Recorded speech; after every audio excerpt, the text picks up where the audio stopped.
Ang programang ito ay hatid sa inyo ng Bank of the Philippine Islands. Do more with BPI.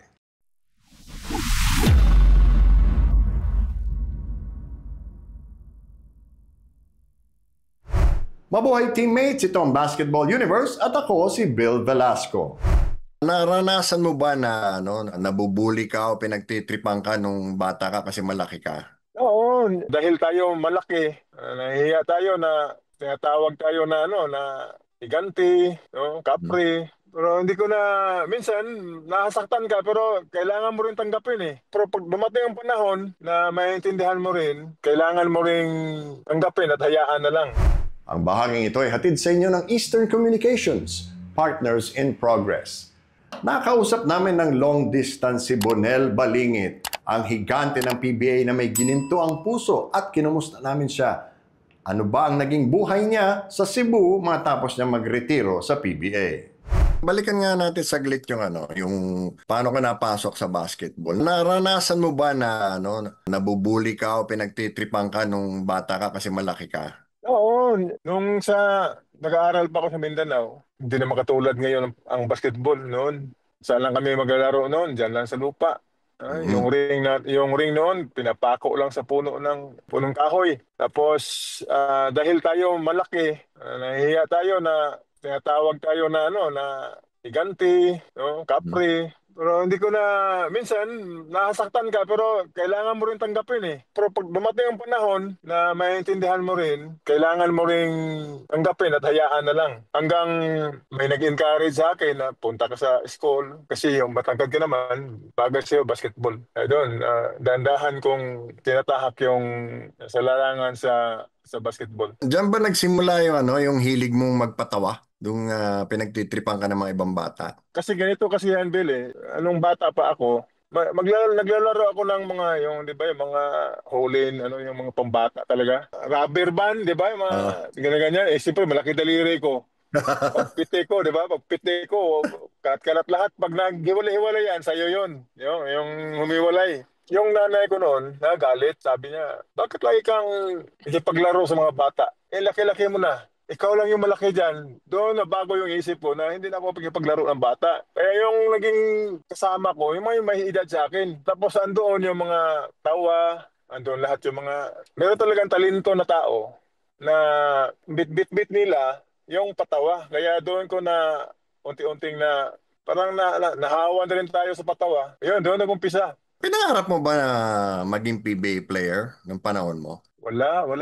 Hindi ko pinangarap yan kasi CPM, ang layo ko naman eh. Lanao del Sur ako eh. Oh. Yun lang yung hindi ko makalimutan ng mga notebook noon na ang cover, mga player at saka artista. Yun yung mga cover ng notebook eh. Noon. Tapos, bumibili ako noon.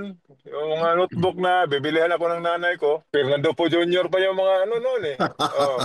Okay. Yung basketball, kasikatan nila ni Bogs Adronado yun, yung mga atoy ko. Hindi ko na malayan na dahil sa notebook, naging artista ako, naging basketball player. Nang dahil sa notebook. Dahil sa notebook ko. Gano'ng kahirap sa iyo yung paglalaro sa PBA? Kasi syempre, malaki ka noon, konti lang kayo eh. Mahirap ba yung na sinasaktan ka na ibang player? Minsan hindi pinipituhan ng referee. Dito kasi sa Cebu, nasanay ako. Usong-uso dito yung larong labas, yung panalay kumbaga, hanggang ngayon. Pag may mga piyesta, kumukuha ang mga lugar na may celebration. Kumukuha sila ng mga player dito sa mga school. Siyempre, bata pa ko noon. Maaga ako nasabak sa mga larong labas. At saka ang laro dito, physical. Kaya nung dumating na ako dyan sa Manila, meron akong tapang. Pero hindi naman yung talagang pag sinabi nating tapang. Walang matapang sa basketball. Nag-iisa lang Jaworski. Si Jawo lang yun. Sabi nga doon mapupunta eh. Oh, siya lang yun. Tapos ginaya ni Rudy Distrito. Oo.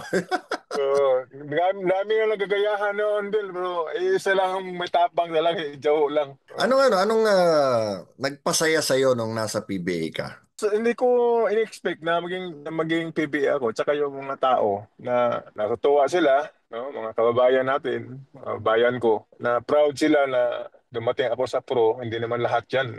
Lahat na player nangangarap. Yung pangarap na maging player natutupad, no? May ilan lang.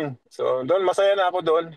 Nakarating ako sa Mm. professional. Okay. Wala ka namang mga pinangarap na mga award, championship para sa sarili mo. Wala na akong hindi na ako nangangarap doon. Kung para sa'yo talaga yan. Importante, nakarating ka sa PBA. No? Okay. Yung paglaro mo lang sa PBA, malaking karangalan na yun. Bonus na lang yun, yung mga award.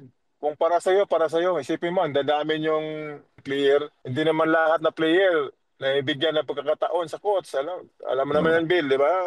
Mm. Paano yan? Maraming player, tapos yung coach, pipito lang gamitin. Wala kang Yun, magagawa.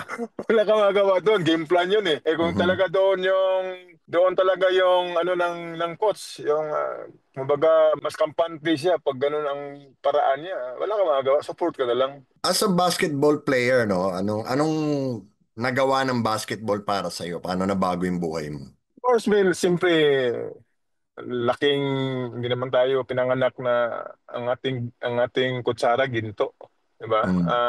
Ganito pa no, nakakatulong. Marami tayong nakakilala. After ng PBA, pwede mong magamit sila, no? Pwede kayong mag-collaborate, no? Mhm. After ng career mo kasi hindi naman panghabang buhay na nasa basketball tayo. Malaki ang naitulong sa akin nung naging PBA ako. Financial, tapos of course, yung nagiging kaibigan natin na pwede nating maging katulong after sa ating karir. Ano naman ang ipapayo mo, lalo na medyo iba na ang basketball ngayon, mas negosyo na. Ano ipapayo mo sa mga batang gusto mag-basketball? Patuloy na sila mangarap, tsaka magsipag lang. Ang basketball naman, nandyan lang yan. Kung talagang pagsipagan, maraming umangat ang pamumuhay dahil sa basketball. Hindi natin sinasabi, pag nangarap kayo ng maging professional basketball, PBA lang ang pwede niyong pasukan.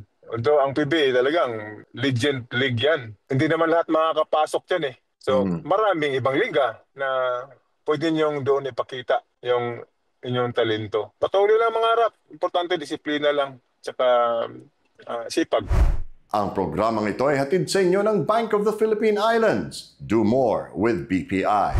Waterproofing o sealant ba ang hanap nyo? Sa German technology ng Sista, protektado ka ng 10 taon. Yan ang tapal na tatagal. Ang bahaging ito ay hatid sa inyo ng Smart Sports. Tinanong ko rin si Bonel na bagamat hindi siya nagtagumpay noong nakaraang eleksyon, ano ba ang mga plano niya para makapagkawang gawa?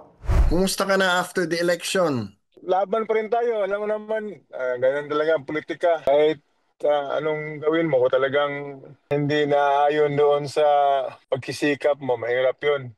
Kasi ang politika, lalo na partido, hindi galaw ng isang tao, kundi buong party. Oo, pag hindi mo yun naalagaan ng maayos, ay talagang mawawala yun sa'yo. Especially yung mga leader mo, ninyo hindi akin.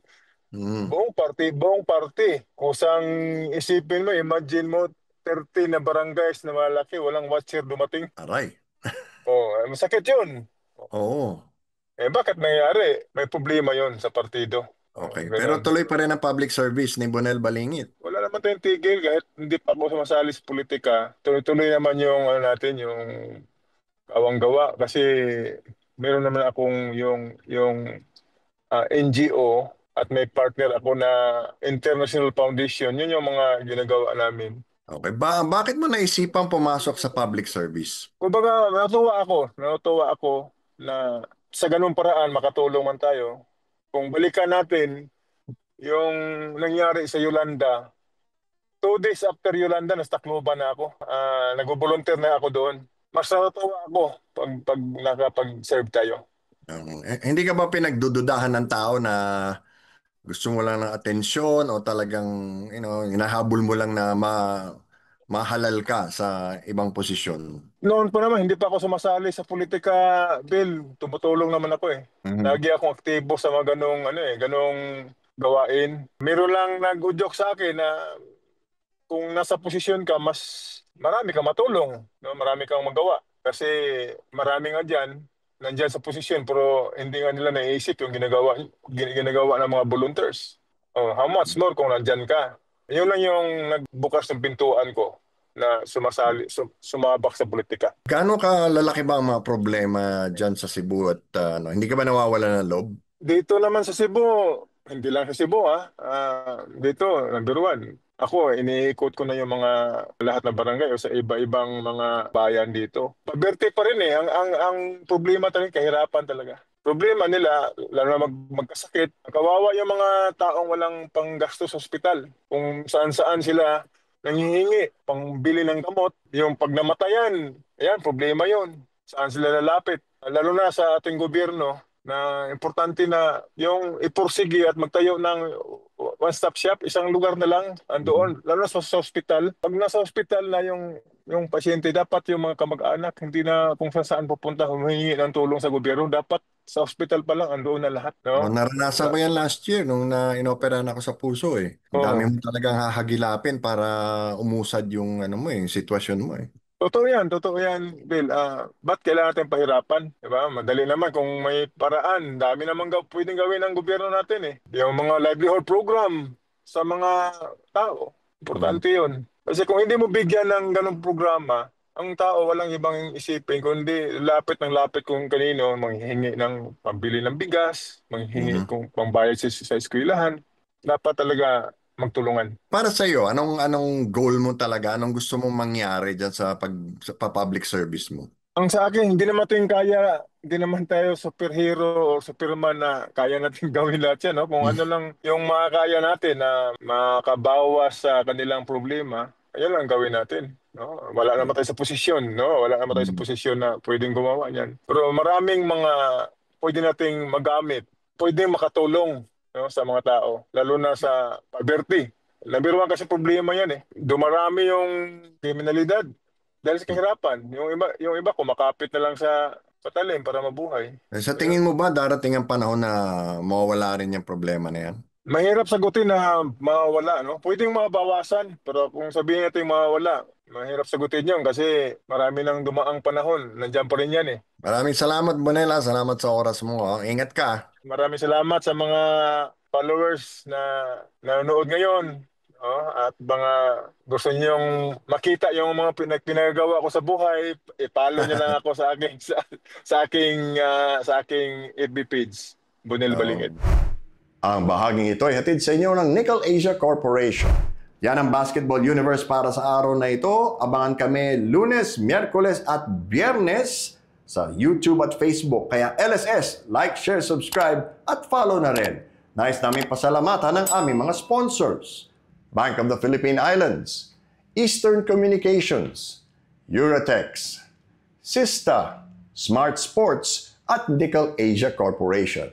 Lagi niyong tandaan, saan man kayo at anuman ang ginagawa ninyo, magkakampi tayo. Ako si Bill Velasco at ito ang Basketball Universe.